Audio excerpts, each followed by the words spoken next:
Shalom, selamat pagi. Kita akan mendengarkan renungan pada pagi ini dengan judul Memandang kepada Yesus. Sebelumnya mari kita tunduk kepala dan kita berdoa. Bapa di sorga, urapi hamba-Mu dengan kuasa Roh Kudus-Mu supaya boleh menyampaikan kebenaran firman-Mu pada pagi ini. Ampun dosa kami, dalam nama Yesus Juru Selamat kami, amin. Ayat renungan kita terdapat di dalam Ibrani pasal 12 ayat yang kedua. Bunyinya demikian: marilah kita melakukannya dengan mata yang tertuju kepada Yesus yang memimpin kita dalam iman dan yang membawa iman kita itu kepada kesempurnaan, yang dengan mengabaikan kehinaan tekun memikul salib, ganti sukacita yang disediakan bagi Dia yang sekarang duduk di sebelah kanan takhta Allah. Saudaraku yang kekasih, di dalam kehidupan kita,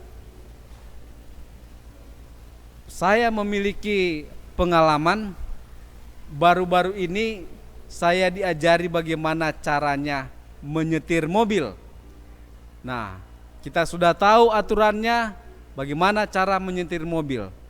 Dan pada saat kita mau masuk di jalan raya, ada satu aturan yang tidak boleh kita lupakan, yaitu kita harus memandang ke depan dan kita harus memandang jalan yang akan kita lalui. Jikalau seandainya saya pada saat saya belajar cara mengendarai kendaraan, saya hanya melihat kendaraan lain di sisi kiri atau satu kendaraan di sisi kanan, atau kita tidak fokus pada pandangan ke depan, pada jalan, maka tentunya akan terjadi apakah kecelakaan ataukah kita tidak akan berada pada jalur yang benar. Di dalam kehidupan kita sering kita begitu.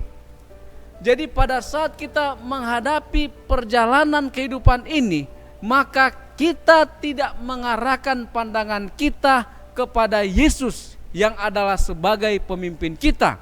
Di dalam Yohanes 14 ayat 6, firman Tuhan katakan, Yesus berkata, "Akulah jalan, kebenaran dan hidup.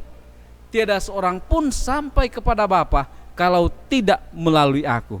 Saudaraku yang kasih, Yesuslah yang menjadi fokus atau pandangan kita yang kita harus tujukan. Jangan kita melihat ke kiri dan ke kanan. Jangan kita melihat kepada sesuatu yang akan membuat kita celaka.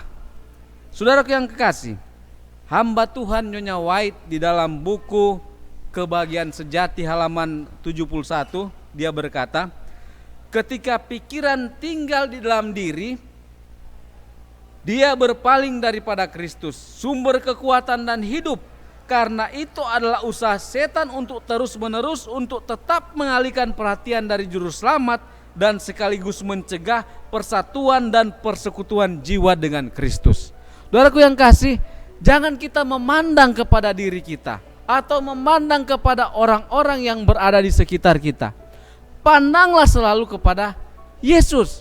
Setan berusaha untuk mengalihkan pandangan kita mungkin kepada masalah-masalah. Dia mau supaya kita tidak fokus kepada tujuan kehidupan kita, tujuan Tuhan Dia menciptakan kita. Satu lagi yang kutipan yang akan saya sampaikan atau bacakan di dalam Review and Herald 3 Januari tahun 1899. Setiap kali setan berhasil membuat kita berpaling daripada Kristus, tanpa bisa dielakkan kita akan jatuh dan gagal dan berdosa. Jadi pada saat kita berpaling dari Kristus, otomatis kita akan gagal, kemudian kita berdosa dan akhirnya kita jatuh. Perhatian kita harus pada Tuhan, dan selama kita memandang kepadanya, kita aman. Pada saat mata kita tetap mengarahkan pandangan kepada Kristus, maka kita aman atau kita pasti selamat.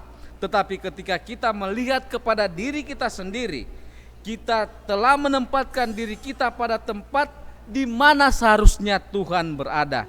Dan ketika manusia menempatkan dirinya di tempat di mana seharusnya Tuhan berada, dia sedang berada di tempat di mana setan inginkan dia berada. Saudaraku yang kekasih, di dalam perjalanan kehidupan kita, tidak usah memandang kepada sekeliling kita. Tetap arahkan pandangan kepada jalan, kepada Yesus yang adalah juru selamat, kepada Dia yang akan terus memimpin kita di dalam perjalanan, di dalam kita hidup di dunia ini, dan sampai pada kedatangannya yang kedua kali.